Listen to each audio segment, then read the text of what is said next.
Just talking about things that the European Union does and support everyday citizens, and not just about big plans and big policies, but talking about both, because generally the focus is on the enlargement, migrations or austerity, so big policies and big ideas.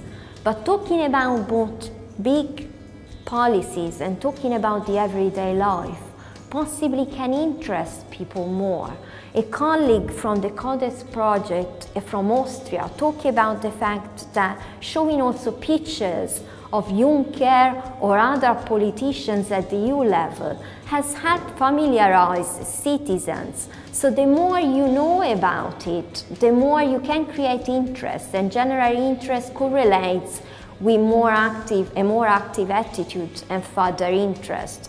So familiarization with the European Union, with political actors at the European Union, and with policies also at the local level or for everyday citizens can definitely support possibly more interest across citizens. Ak chceme zastaviť, alebo aspoň pribrzdiť šírenie euroskepticizmu, lebo to je teraz taký všeeurópsky trend, tak musíme mať pripravené nástroje a musíme veľmi rýchle začať konať, začať pôsobiť, chodiť do diskuzií, vysvetľovať ľuďom aj do priamych konfrontácií s tými, čo rozširuje euroskepticizmus, čo najskôr začať konkrétnu aktívnu činnosť, ktorá by spočívala v tom, že budeme poukazovať na nesprávnosť, na chybnosť euroskepticizmu a budeme to robiť pri všetkých možných príležitostiach.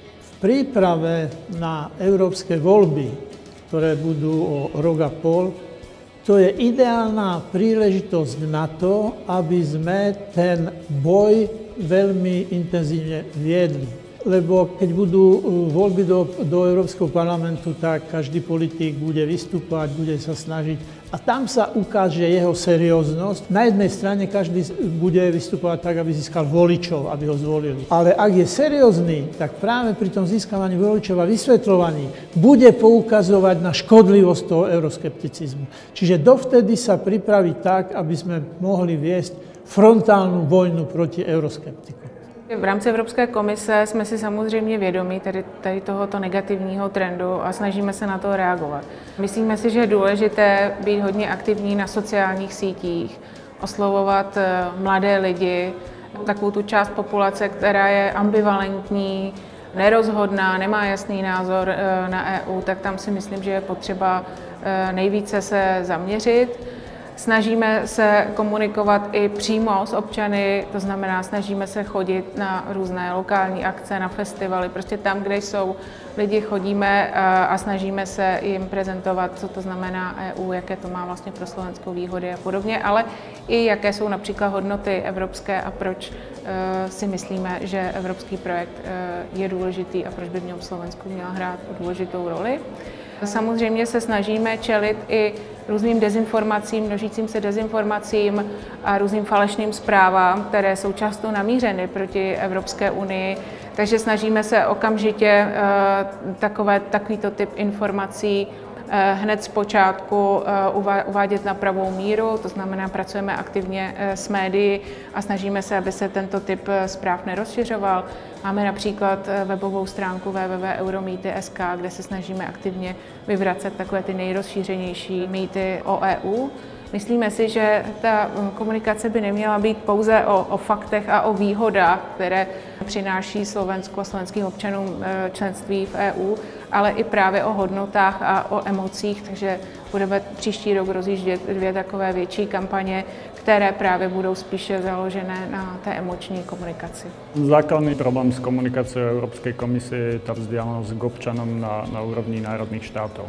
Druhý problém, a v tom tá únia stále vlastne nemôže prekročiť tie medzinárodné organizácie, je jazykový problém. To, že členské štáty používajú rôzne jazyky, komplikuje komunikáciu, nutí európske inštitúcie prekladať všetky komunikačné materiály do cudzích jazykov a potom sa obťažne nastavuje nejaké jednotné posolstvo. A taktiež snaha, ale v zásade to nie je otázka iba komisie alebo európskych inštitúcií, akýchkoľvek národných vlád, keď komunikujú, je snaha urobiť si to vnútri s ideou, že my najlepšie vieme, čo chceme povedať vlastným občanom.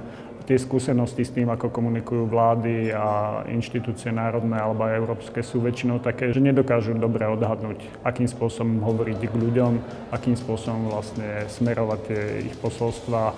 A v tomto skôr vidím priestor pre nejakých iných aktérov. To znamená, pre mňa osobne úloha európskych inštitúcií je v tom, že majú produkovať fakty a dáta o svojej práci a majú sa snažiť hovoriť objektívnym jazykom, ak to je možné.